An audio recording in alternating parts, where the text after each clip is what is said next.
You're listening to the Custom Built Podcast. In today's episode, we're discussing why design is not a luxury and why it needs to be on the table from the very beginning. So, stay tuned. All right, we got a new location today for this podcast. I am in my driveway in my car. I thought it'd be fun to try to do this podcast in the Airstream that's over here next to me. But I went in it and there's some mold spores like on the ceiling. So I decided that was not a great idea. Plus, it's basically summer here in Charleston, so you'll suffocate from the heat and humidity. So while the office is being renovated and the kids are home from school, I will be in various locations for these podcast recordings.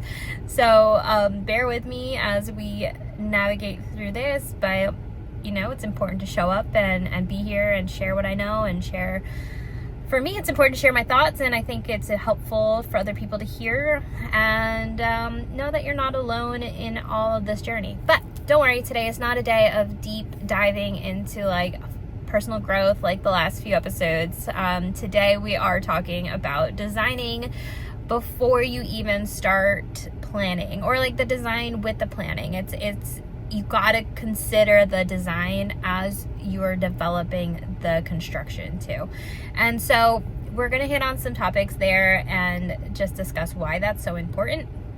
And you know, it's not just that like you want to have this nice finished product, because of course, like who wouldn't? You're spending all this money, you want to have a nice finished product, you want to be excited about coming home and enjoying this beautiful environment 100%, right?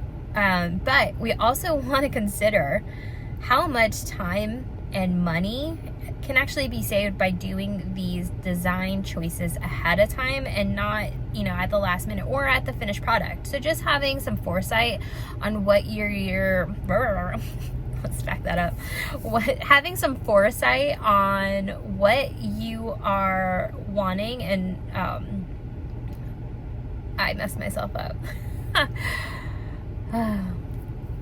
Having some foresight of what the design will look like at the end is going to be so important. What am I saying? I'm so mixed up.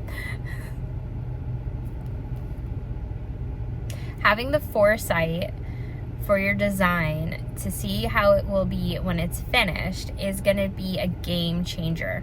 Okay, so we're talking lighting, we're talking about switch locations, so like where is your electrical outlets going to be and your actual light switches, where are those going to be, where does it make sense for how you're going to move around in your home, I know I talk about this a lot, but like how you move around in your home should be like your number one thought as you're designing your renovation, your new home, whatever it is. You want to make sure that that is something that you are considering through this design, because when you don't have a home that works for you in the way that you move, then all you have is a little house. Not a little house, but you just have a house. It's not, you know, your home. It's not you. You want your home to fit you like a glove, right? So at least those are my opinions that I'm trying to push out on all of you that are maybe listening. So, you know, let me read over this little outline I have here again, and we can cut this part out, Chris. I'm sorry. I'm going to try and make this as easy as possible for you since this is such a last minute recording. Appreciate you.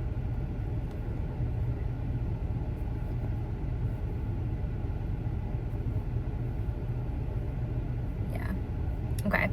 So design, sometimes it seems that people think it's something that you do at the end. It's that you tack it all in, you do all the finished products, right? You got your paint colors, you're getting your tiles in, you're seeing it all come together. But the design process really needs to start at the very early beginning, and these decisions and the vision needs to be there early, so you can figure out what the end result's even going to look like and how it's going to be. So I've had houses where we've walked in and we've redesigned a kitchen, and this is a little different, but there was not enough foresight to see that the new kitchen design. So the kitchen was done by another company. This wasn't our design. I wasn't project managing this kitchen renovation. I was doing other parts of this project. It was kind of messy and not a situation I would put myself into again moving forward. But when there's multiple, and this is something to consider as a homeowner, I know I'm on a tangent here, but it's important. If you're a homeowner and you are project managing your own project and you're hiring multiple different people and they're like competing companies, or they have their own project managers and they all need to be able to work and mingle and speak fluently to each other, and I don't mean like language on its own, I just mean like in general, like how does their schedule going to work? You need to be on top of that. You need to have crystal clear communication, and you need to be the one that's heading the project. You cannot rely on those individual companies to have their own project managers and then expect them to work together without any kind of lead or expectation, because they're going to sit in their own roles and what they're paid to do in these situations. So back to this kitchen, they designed a whole new kitchen that was a little different than what they had, and what they experienced, where their case opening was to go from their kitchen into their living room, was a light switch, and then the actual trim, like the trim for their casing, blocked their drawers, so they couldn't even open everything up all the way. And then they also had to move an outlet or their switch, and for that you need to really consider where you turn the light on. Is this the light for your living room? Is this the light for your kitchen? Is this a light for some under cabinet lighting, right? So where would it make the most sense to have that light switch? And it sounds super basic, it sounds maybe like not inconvenient, it seems like it's a small detail that doesn't matter, and for whatever reason I cannot find the words for it. It'll come to me, but for that, like it is so important, because you don't realize how important it is until you're trying to go into a room and there's no light switch there. So for example, in my own kitchen, I walk in a certain place every single time, and I look for the light switch in this one spot and it's not there, and it's so counterintuitive for me that it almost makes my life a little bit more annoying. Like, it's not making it difficult, but it's annoying. So what would make your life easier if you had certain things in place when you were designing your home for your renovation or addition or new home build? Where do you want your outlets? How do you use a lot of electronics? Do you need to have space for them? Do you need a charging station? What kind of outlets do you want? Do you want outlets with the traditional plugs, like, or do you want outlets that have charging like capabilities with USBs or USB-Cs? So you really need to be thinking about these things early on to know how you're going to use your home. And I've kind of gone into this next bit where does construction and design need to come and marry and be on the same page? And that's a lot with like the electrical and the plumbing. And plumbing is a big one too, because you want to focus on how are you moving in your home. You can move your plumbing almost anywhere. You know, I know it's normally pretty convenient and easy to put a lot of like the bathrooms back to back together because all the plumbing's in one place, and like stacking it over like your kitchen, you know, having things in place, yeah, that's great, but it also, you don't have to do it that way. You can make it in a way that makes sense for you. So if you have a bathroom on one side and you want a bathroom on the other side, and then you want a bathroom somewhere else, do it if it makes the most sense for you. If it makes sense to stack them like that and have them back to back, and you can have a little bit of, you know, plumbing in one place, great too, because, you know, any problems happen, now you're easily able to fix it in a one little area. So there's pros and cons with that, but you do want to focus on, you want to think about it. How does this look for you? Do you want your washer and dryer on the second floor? Do you want it on the main floor? Where do you want your washer and dryer? Where do you want to see, like, do you want to have a sink in there for if you have a laundry room? Do you want a pet washing station? Like, things that are important to know and have before anything else happens in your design.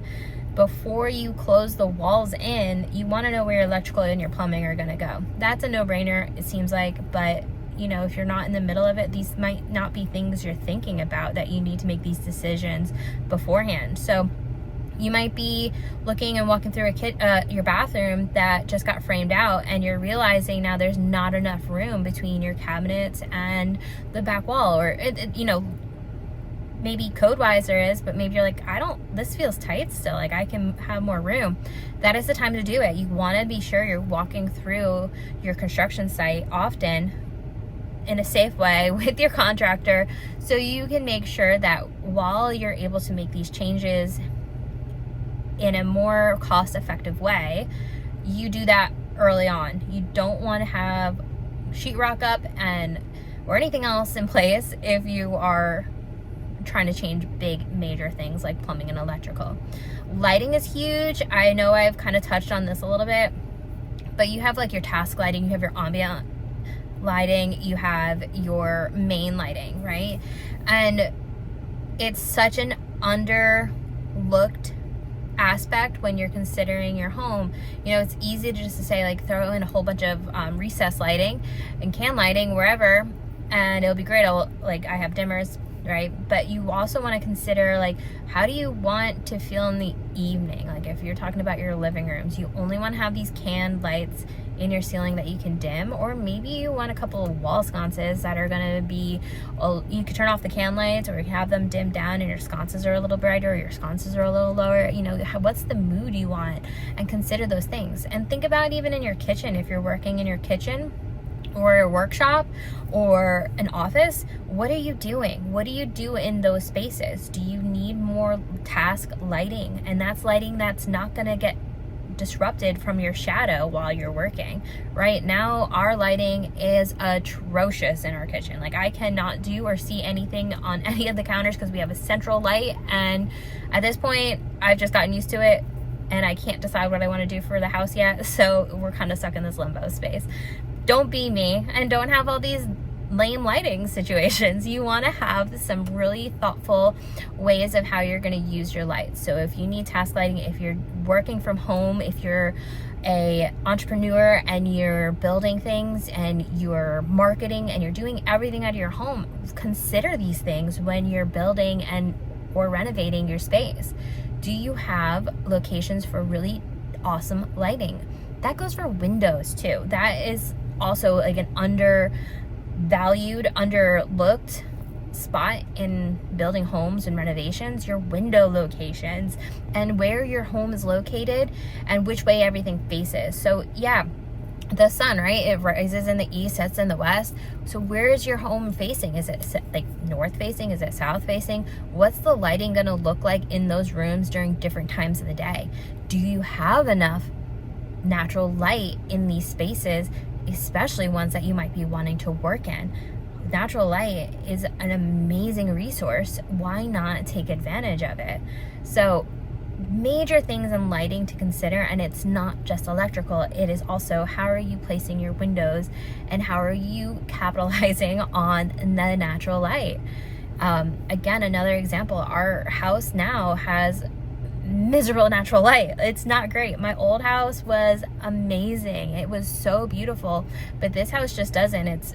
There's trees, the sun, like we are north facing, so the sun is literally just going over. Our whole backyard gets blasted with sun.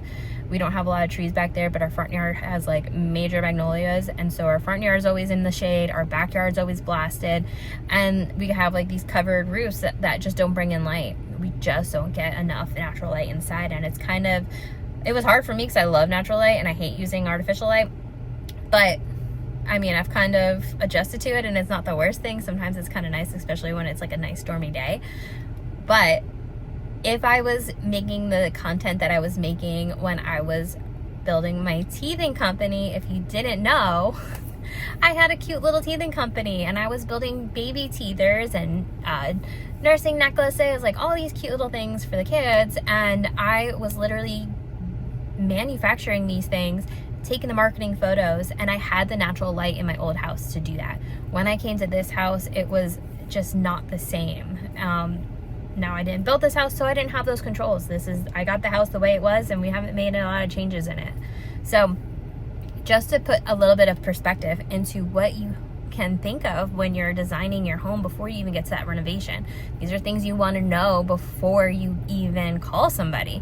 And that'll be my next episode, and like your power moves that you can do before you even call your contractor, because those are important. You want to have so much surety. Yeah.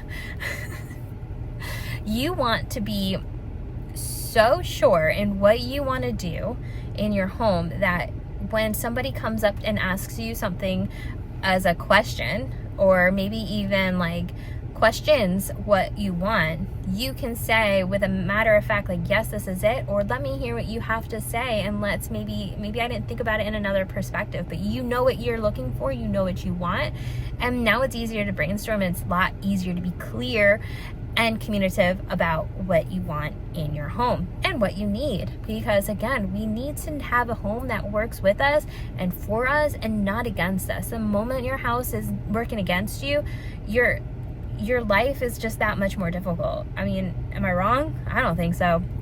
I think I'm pretty true on that one. You know, if your house isn't working, like here's another story. I was putting dishes in the dishwasher, and we bought this dishwasher when we moved into this house. It was the same dishwasher that we had in our old house. Only a couple of years passed when we bought it from our last house.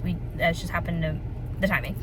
So bought the same dishwasher, or at least I thought we did. But this one, when I'm putting the dishes in, the little rack falls down. So then all my dishes kind of like smack into each other. And it's like, I just broke all of my dishes.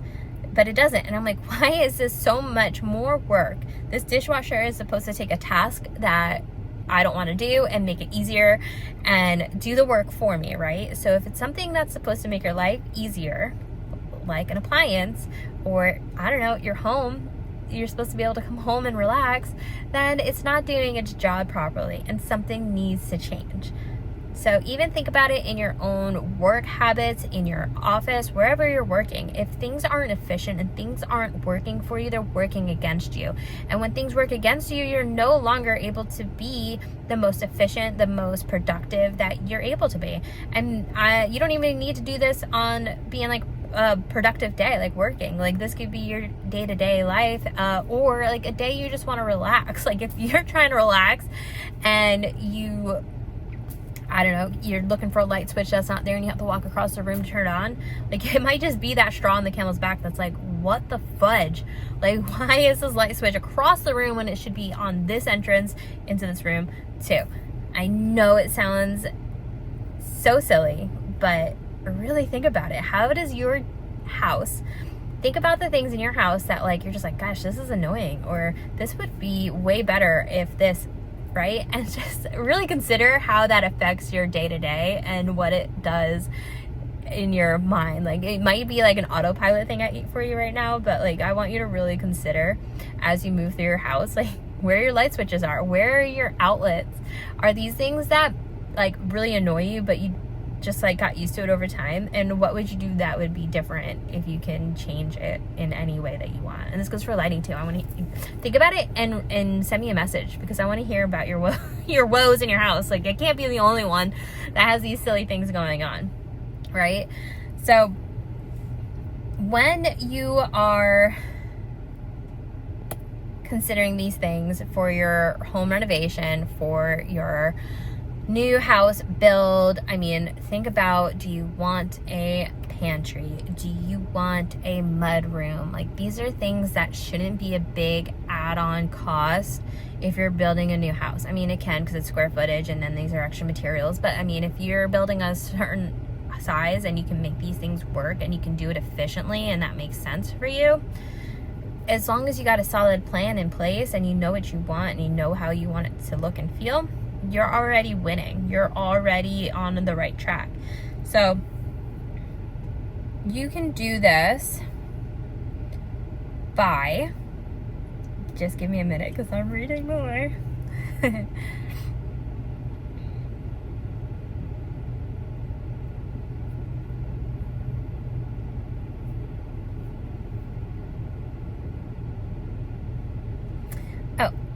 I want to even think about designing with furniture in mind. So I know we tend to buy the furniture so they fit into the homes that we're building, but what if you did something a little different and you have furniture that you want and you love, and you want to build your home around the furniture.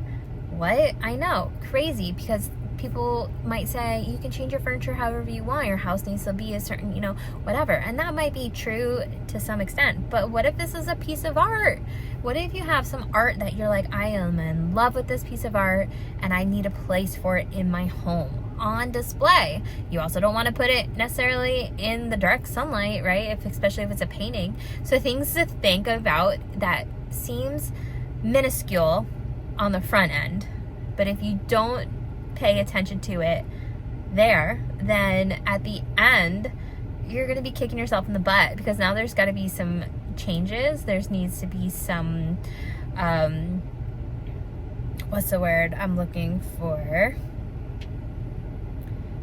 Compromises. You gotta have some compromises with your design now, because maybe you had your eye on this sectional for your living room, but your living room's just a tad bit too small for it now. And then if you get this sectional, there's going to be no walking room. So big things to consider that seem really silly, but it's not. This is your home, this is your life, this is how you're going to move and live in it. So if you want to design your home around some furniture, some art, whatever it is, do it, because it's your home. Nobody else has a say in it. Just like it's your life, who are you living for? You're living for yourself. Make it your way. That's all there is. That's all that matters, right? So there doesn't need to be any special rules to this other than do it early and figure out what you want, so you save money and stress. If you don't want to save money and you want to be stressed the whole time, do it however you want to do it. Again, who am I to tell you what to do in your life? But if you want it, if you're here to listen and figure out ways that you can save money and not be stressed out through your whole renovation, do it this way. Or some sort of this way. So ways that you can also do this, if you hey Katie, I don't know what I'm doing, I still need to hire people, I don't even have a design bone in my body, somebody needs to help me hash out my ideas. Don't worry, you can totally find these kind of people out there. One, you can sign up with me, right? Hey, with Katie Go, I have the Blueprint Collective, so a whole way to get started on your home renovation and planning it and getting ready and how you're going to move through your home renovation, and with a contractor and hiring the people you want. Also hiring people that are not only design knowledgeable but also construction knowledgeable. So if you have a design construction firm, they might be really great, especially if they work well together within their teams, if it's not the same person. So you can work with a designer who's also somebody that's really familiar with the construction, because they can give you a lot of insight and thought when it comes to how you're going to design your home through the construction. And while you're in the construction, if maybe they see a miss site, right? Maybe you guys had a set plan and you're going through that first framing and you're like, wait, they might pick something up that might not have been caught on the blueprint or just thought, because sometimes you just see it when it's up. That's okay. And it's okay to change things later. Okay, I'm not trying to scare you out of not doing that. Just know it's sometimes a little bit more time consuming. It could be costly. It's just things you want to avoid if you don't have to go down that route. But if you get down it and you find that there was a big mistake, fix it. It'll be all right. You'll get through it. It might be stressful, but it'll be okay. All right? No big deal. It might be a big deal, but it doesn't have to be. You can do it calmly. So, the important thing is finding the right team too. So finding the right design team, the right contractor, hopefully together. Hopefully they could, not necessarily together, but erase that part.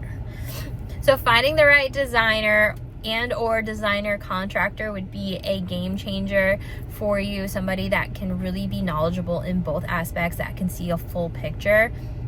Big difference than just hiring somebody that's I'm here to swing a hammer and build a house by the plan. That's also important. You want to make sure they're great craftsmanship, but hey, sometimes having somebody that has the eye for the design and able to understand the construction process and know what's going to be happening can be a major deal break. It could be a game changer for you in making this a really smooth renovation. So if you're interested in learning more and you want more guidance in your home renovation, make sure you get the link in the show notes for Blueprint to Build. It's Blueprint Collective. blueprint to build is kind of nestled in it. It is my membership or course to go through building your home renovation so that you have less stress and more money in the end than going through it blindly and not knowing what you're doing through your renovation. So let me try that again because that was really sloppy. So if you want more information just like this, or more guidance, more hand-holding, make sure you go to the link in the show notes for, let's try this again. If you want more guidance and hand-holding for your home renovation and design, make sure you go to the link in the show notes and join the waitlist for the Blueprint Collective. That's going to be coming out in July. I'm going to open the doors up. It's going to be a small availability for that, and it's going to be at my lowest price because I'm looking for my founding people. So if this is something that's interesting to you, make sure you hit the link in the show notes and add your email to the waitlist, so that in that way I can let you know when the Blueprint Collective is open, so you can get that hand holding that you need to make sure that we get you your dream home and a house that works just for you, doesn't work against you, and you can start building that sanctuary that you know you deserve. So I am so grateful that you were here. If you found this helpful, make sure to share it with your friends and families, whoever you know might be going through a renovation, or maybe somebody that just needs to hear to design it first. So go ahead and share it. Leave a review. It's always helpful. It gets me found. And sharing and reviewing. Make sure you follow me at Hello Katie Go on Instagram and Facebook if you also want more tips from me. So I just want to thank you again for being here and listening, and I will catch you next week. Have a beautiful, beautiful day. Bye-bye.